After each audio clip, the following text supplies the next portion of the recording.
For our presentation, we have decided to focus on beauty, specifically the beauty of women according to both the media and men. Over time, the depiction of beauty has greatly changed. Initially, voluptuous women were used in magazine advertisements rather than skinny women.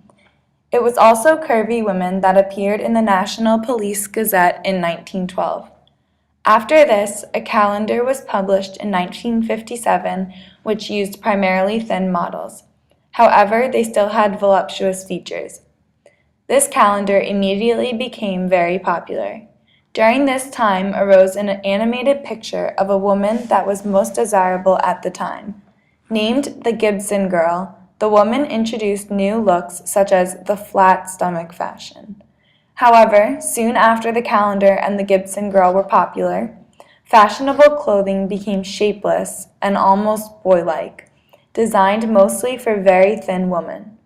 Around the same time, the pictures of models were primarily slender women with small breasts as opposed to earlier models with curvy and thicker bodies. This graph shows the average weight of the contestants of the Miss America competition over time. As one can see, the weight has decreased over time, dropping at a steeper rate more recently. In addition to the change in fashionably attractive body shape, as time progressed, the average American citizen became closely tied to mass media and marketing networks to keep up with the changing trends and styles. Because many more people were now paying attention to the media and trying to keep up with the trends of fashion, the magazines and advertisements wanted to accurately portray what was considered attractive by society. As a result of both this and technology, advertisements began to use processes to perfect the pictures of the models, which ultimately led to Photoshop. The video being shown now is something that happens quite often in the media. Models are constantly being digitally altered and photoshopped to attain the image of a perfect body.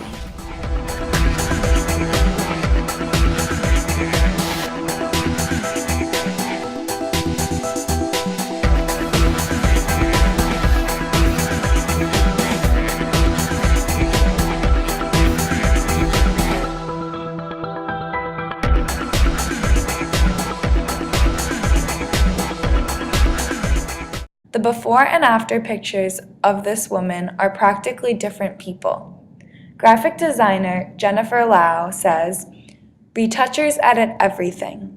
They elongate necks, they tuck in arms, they take out veins. If someone is sitting and their stomach looks unflattering, they will remove the extra skin from the image to make it look more attractive." It can take over a week to retouch and edit one picture for the cover of a magazine or for the front of a billboard. She also says that basically every magazine cover is photoshopped, whether it is to enhance certain facial features or thin down a model's entire body. Many times, however, the model's bodies on the covers of the magazines are manipulated enough to create a body that does not exist in real life.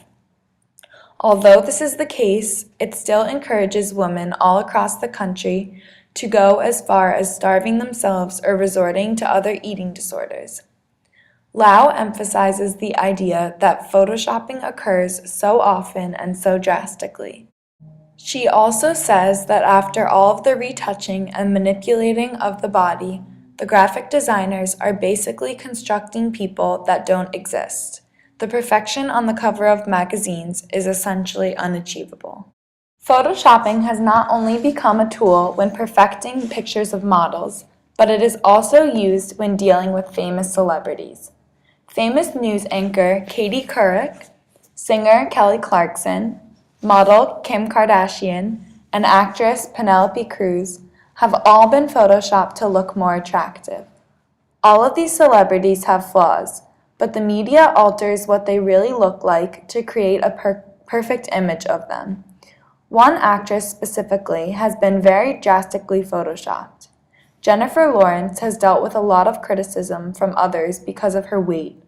Although she is not overweight but healthy, she has said, "In Hollywood, I'm obese. I'm considered a fat actress." Because Jennifer Lawrence has faced so much talk about her weight, she has turned it into a way to become a role model and discourage eating disorders such as anorexia and bulimia. Jennifer Lawrence has commented, "I'm never going to starve myself for a part. I don't want little girls to be like, oh, I want to look like Katniss, so I'm going to skip dinner. I was trying to get my body to look fit and strong, not thin and underfed." Jennifer Lawrence has even commented on the photoshopped picture of herself, saying, "That doesn't look like me at all." Even though the Photoshop industry has created a new idea of perfection of beauty, some people, like Jennifer Lawrence, are realizing that the beauty portrayed on magazine covers and advertisement is not reality. Through our research, we have found that the ideal body that media portrays is not consistent with what men find to be attractive. Philosophers, scientists, and ordinary people have long puzzled over what makes a woman attractive and what men prefer in women. Therefore, various studies have been conducted on such knowledge issues.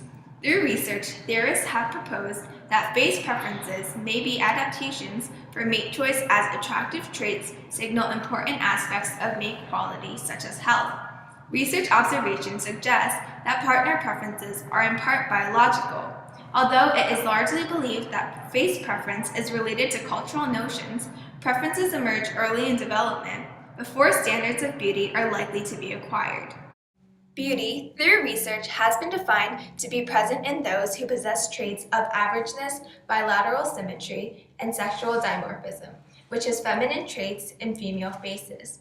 Such traits have also been proposed through studies to signal mate quality and be adaptations for finding good mates.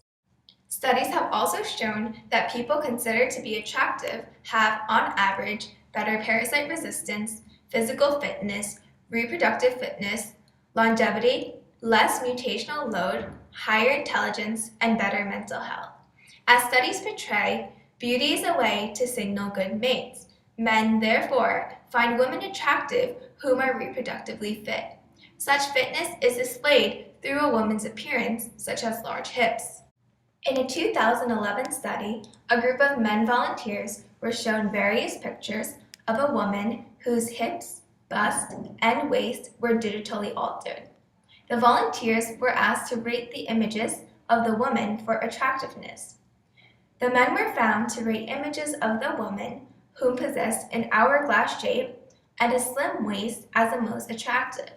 The ratio concluded that the formula for the perfect body is a waist-to-hip ratio of 0.7, which is a waist-to-hip ratio that some researchers have claimed to be universally attractive.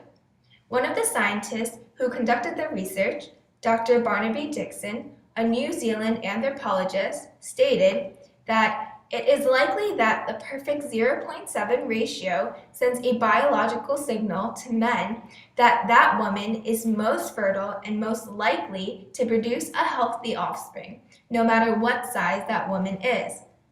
As this study and many other studies affirm, a man is naturally inclined to a woman whose face and body display health and reproductive success.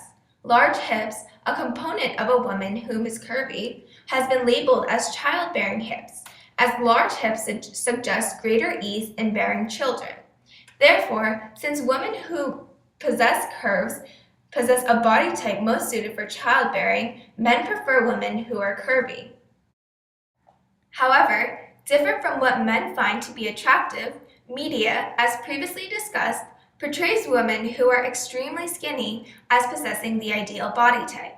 Skinny women, however, are not endowed with the fertility traits that men look for. Women naturally need more body fat related to childbearing. Normal bodily functions could be disruptive if the body fat percentage falls below a certain level. If a woman loses too much weight, like many models do, her natural menstrual cycle could even stop, which would cause temporary infertility. Having too little body fat can also negatively affect bone health. In addition, starting pregnancy in the healthiest state and ensuring appropriate weight gain means the woman is more likely to start labor at the right time and to deliver a baby of a healthy weight.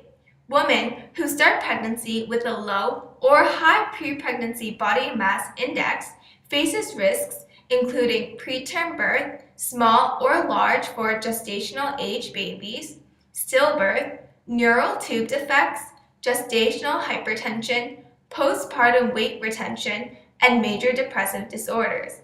Therefore, it is extremely important that a woman is of a healthy weight to bear children.